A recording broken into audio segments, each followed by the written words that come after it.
UP के सुल्तानपुर जिले में अपने ही विधायकों से खफा दिखी सांसद मेनका संजय गांधी। दौरे के चौथे दिन सुल्तानपुर में कहा कि लोगों की बढ़ रही शिकायतें, मैंने सोचा था कि हमारे विधायक आएंगे तो ये काम कम होता जाएगा।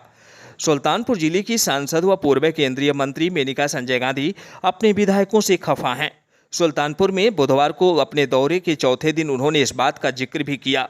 उनसे जब ये सवाल हुआ कि जनता दर्शन में लगातार भीड़ बढ़ती जा रही है, इसका क्या कारण हो सकता है, तो उन्होंने कहा कि मुझको लगता है कि प्रशासन के लोग अपना काम नहीं कर रहे हैं। उन्होंने आगे कहा कि 90% जो शिकायतें आ रही हैं वो लेखपालों की हैं और ज़मीन की लड़ाई बढ़ती जा रही है। मैंने सोचा था कि हमारे विधायक आ जाएंगे तो यह काम कम होता जाएगा, वो काम बांट लेंगे, लेकिन मैंने देखा कि 100, 200 और 400 शिकायतें रोज की रोज आ रही हैं, जो कि बहुत खतरनाक है। जिलाधिकारी को लेखपाल के साथ बैठक कर कुछ इसका उपाय ढूंढना पड़ेगा, क्योंकि एक इंसान के ऊपर बैठे रहना बेवकूफ़ी है। आदिवासी महिला को राष्ट्रपति पद के लिए उतारने की सराहना। सुल्तानपुर जिले में दौरे के चौथे दिन सांसद मेनका संजय गांधी ने भाजपा द्वारा राष्ट्रपति पद के लिए आदिवासी महिला को उतारने पर कहा कि यह बहुत अच्छी बात है, हम लोगों को भी चाहिए। वहीं सामुदायिक शौचालय के बंद पड़े होने का जिक्र होने पर, गंदगी होने पर उन्होंने कहा कि जब मैं इंस्पेक्शन पर जाती हूं तो बंद पड़े रहते हैं शौचालय, ये बहुत गंदे होते हैं, कोई सफाई तो कर नहीं रहा है, पता नहीं इसका उपाय क्या है।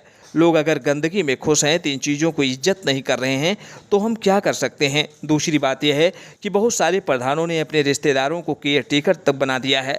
ऐसे इंसान को रखना चाहिए जो सफाई कार्य देख सकता। ये जनता दर्शन में लगातार फरियादियों की भीड़ बढ़ती जा रही है, तो क्या ऐसा है कि सुनवाई नहीं हो रही है प्रशासन में? ऐसा मुझे लगता है कि प्रशासन के लोग अपना काम कर नहीं रहे हैं, खास करके लेखपाल, क्योंकि 90% जो शिकायतें आ रही हैं वो लेखपालों की ही आ रही है कि वो नहीं आते हैं, ज़मीन की लड़ाई बढ़ती जा रही है। और मैंने सोचा था कि हमारे विधायक आ जाएंगे तो ये कम होता जाएगा, क्योंकि वो काम बांटेंगे, लेकिन मैंने देखा है कि 100 से बन गए, 200 से बन गए, 400 रोज़ के रोज़। ये बहुत ख़तरनाक है। अब डीएम को लेखपालों के साथ बैठ करके कुछ इसका उपाय ढूंढना पड़ेगा, क्योंकि एक इंसान के ऊपर सब कुछ छोड़ना बेवकूफ़ी है।